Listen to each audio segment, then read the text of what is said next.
знаю, да, я злая. Ну вот ты не безответственная. Ну да, я безответственная. Вот ты эгоистка. Ну да, я эгоистка. Все, вы ловите тогда эти шары, и все, и война прекращается. Вам не надо больше оспаривать и доказывать кому-то что-то. Все становится просто и ясно. Эгоистка? Ну да, эгоистка. Что вы хотите от эгоистки?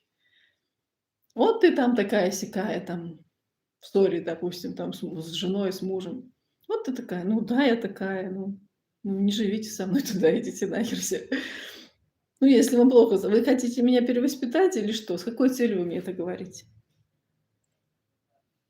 Я знаю, я такая. Все, вы выбирайте, либо живете со мной, либо не живете. Либо работаете со мной, либо не работаете. Я такая. Что вы хотите от меня?